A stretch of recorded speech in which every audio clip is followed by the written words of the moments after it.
Hi, Molly Tallman, and welcome back to another How To Tuesday. Today we are talking about foraging for your own canvas, and we are doing a focus on cookies. Cookies are also known as rounds. They're parts of a tree branch that have been sliced into little bite-sized pieces that you can do your pyrography artwork on. They are one of the top-selling items at any craft show, and they are relatively easy or inexpensive to obtain. Today we're talking about foraging, and which means free. Free if you're willing to put in the time and the work. Here's some tips to help you get started so that you can find your very own cookies. So our first topic for our subject today is where. Now, you cannot forage in Ontario provincial parks. It is illegal, and so foraging or scrounging for little bite-sized pieces for you to burn on at a public park when you're going camping is just off the limits. But there are many places that you can still forage here in Ontario that can help you obtain canvases for little or free. The places that I like to go first off are the ones that I own, or if I don't own, I have a very close relationship with, and that is my own backyard, my parents' backyard, or any friends and family or extended family that I have that has a little bit of property where I could go in and poke my nose and see what they have available to me. For your benefit, what you're gonna do is you're gonna look at the trees that you have available to you and see if they need to be maintained. You're gonna start by looking at some dead, damaged, or diseased branches that you can remove from an existing tree to help you find a branch that you can cut cookies from. You're going to look for some that are in the way, whether they're going to be run into with a car or if they're just too short for when you're cutting the lawn, or any of those types of branches that need to be removed from a tree in order to make things a little bit easier. These are branches that are going to be removed in the future anyways, and so it doesn't hurt to be able to remove these. In extreme cases, if trees need to be removed in general, those are the best kind, provided that they are the type of wood that you're looking to burn on. Other areas that you might be able to have at your disposal is hydro clears. Now, hydro clears are a really great place to obtain branches for cutting cookies or coasters. And that's because the trees are already being cut down. So it's just a matter of finding out where work is being done in your area and zipping on by, taking a look and seeing if there's any of the trees that you like to burn on.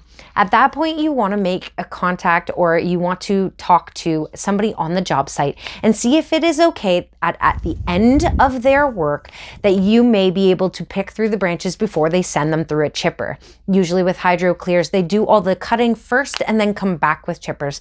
So the chances are you might be able to bump into somebody to have a little chat or be able to collect your materials. Another place that you can find branches and things to scrounge for is crown land and roadside ditches.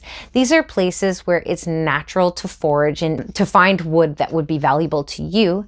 Just make sure that you're not being inappropriate and taking things that you can't. If you're on Crown land, there is something that you can obtain from the Ministry of Natural Resources called a personal use permit. Dependent on the size of the tree and how much you're going to be taking, this could be required for the type of removal that you're looking to do.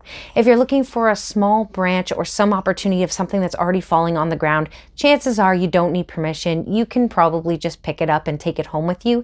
But if you're looking to do some large-scale cutting or trimming of any trees, I highly recommend that you talk to the ministry first so that you don't get in trouble. And that leads me into permission. So pretty much any property that you are going to forage on, you're going to want to have permission. If you do not have permission to scrounge on the property or to forage on the property, you can get in big trouble. And there are some substantial fines for taking things that don't belong to you. What exactly are you foraging for? Now, we're going to get into specifics throughout a number of different videos in the future, but for this one in particular, we're clearly looking for wood. So we're looking for trees. What type of trees, you ask? My top trees for foraging are birch, maple, and cherry. And that is just because I live in Northern Ontario, where these trees are prevalent no matter where I go, whether on a nature hike or scrounging on the beach, or whether I'm just walking down the street or through a friend's yard, I find these trees readily available. The secret is to go through your area and find out what trees are of a good number and something that's comfortable and great to wood burn on, and then use those trees to your advantage.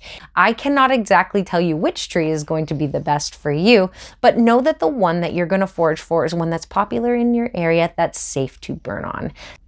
Another quick tip, just to keep you safe, when foraging, you're going to want to make sure that there's no poison ivy or poison oak or other poisonous or toxic plants that you're walking through in order to forage your material. When you're out foraging for your canvas, you're going to want to stay safe. And with that, we're going to get right into our top 5 tools for foraging.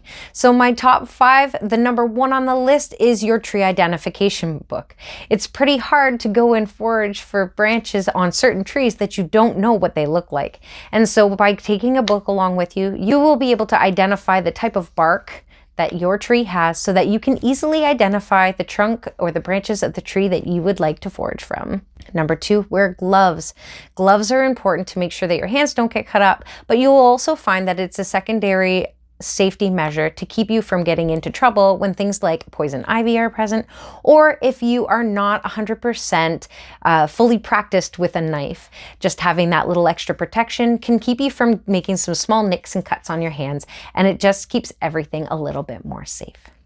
Number 3 is a carrying device. You're gonna want to have a backpack or a sling bag or something that is easy to carry on your little forage trip or your little hike to make sure that you can get your awesome finds back home. Number 4 is your boots or shoes. Make sure that you're wearing proper footwear for where you're going to be foraging. And last but not least, always take a phone for a multitude of reasons. Number 1, as a safety feature so that you can contact somebody if you need to, but if you happen to have data, you can use it as a tree identification. You can use it as a GPS to know where you are, or with your camera, you can take pictures of your finds and also things that you have found, but you are not able to bring back so that you can remember to go back and forage for those later. So other than just picking up branches off the ground or picking up ones that have fallen in storm, essentially you may want to cut or prune or maintain an existing tree in order to forage for your cookies. Now, if you're going to do this, for this video, we have picked out 3 top cuts to help you forage for your branches. The first one that we're going to go through today is your reduction cut. Now, your reduction cut is where you want to reduce the size of a really long branch.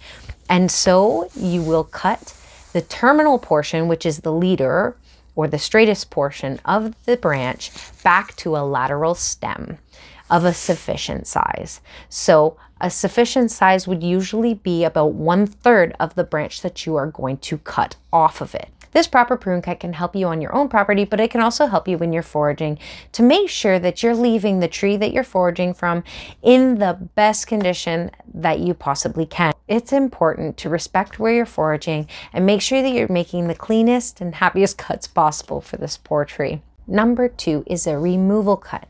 Now, a removal cut would be when you take an entire branch off of a tree or right back to the trunk by cutting just outside the collar. We start by removing a good portion of the weight of the branch. This prevents any tearing back to the collar and helps make your cut as clean as possible. Then we'll go back to the collar and cut just outside so that the tree can compartmentalize properly. And last but not least is your snap cut. So you can go and remove trees that are anywhere from 1.5 to 3.5 inches in size. You make 2 cuts and snap. So the next point that we're going to make for this foraging video is when. When is the best time for foraging for your materials? And the answer is that whenever you feel like it. If you find something laying around in a ditch or drying by itself, leaning off of a broken tree, you're going to want to collect it as soon as you see it. Animals, bugs, and other things break down materials over time, and so the longer you leave it sitting, the worse off condition that it may be next time you visit it. So if you see something that you like, I'd make sure that you go back and get it right away. But for the purposes of foraging on your own property or a friend that you are actually helping by pruning or removal, the best time to do it is in spring or fall. This way that the tree that you're working on has the ability to compartmentalize properly, gives it adequate time to heal.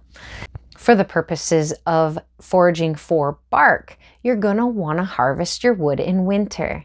You will find that if you harvest your wood in the winter, you have a higher success rate of keeping the bark on the tree. This is important when foraging for birch because birch, as it dries, will shrink and the actual paper bark around it will actually detach from the branch. So by foraging in winter, you run less of a risk of this happening. You also run the risk of this happening if you dry it too fast. So if you put your wood straight from your forage hike into a room with a heater or right into a hot area, you're going to find it dries too fast and will crack and leave your pieces a little bit unusable. I really hope you enjoyed our video today, and thank you so much for showing up and subscribing to my channel. Every view and every subscription helps us get to that 1,000 mark where we can start to release our live video classes. I look forward to seeing you in the future. Thanks for coming.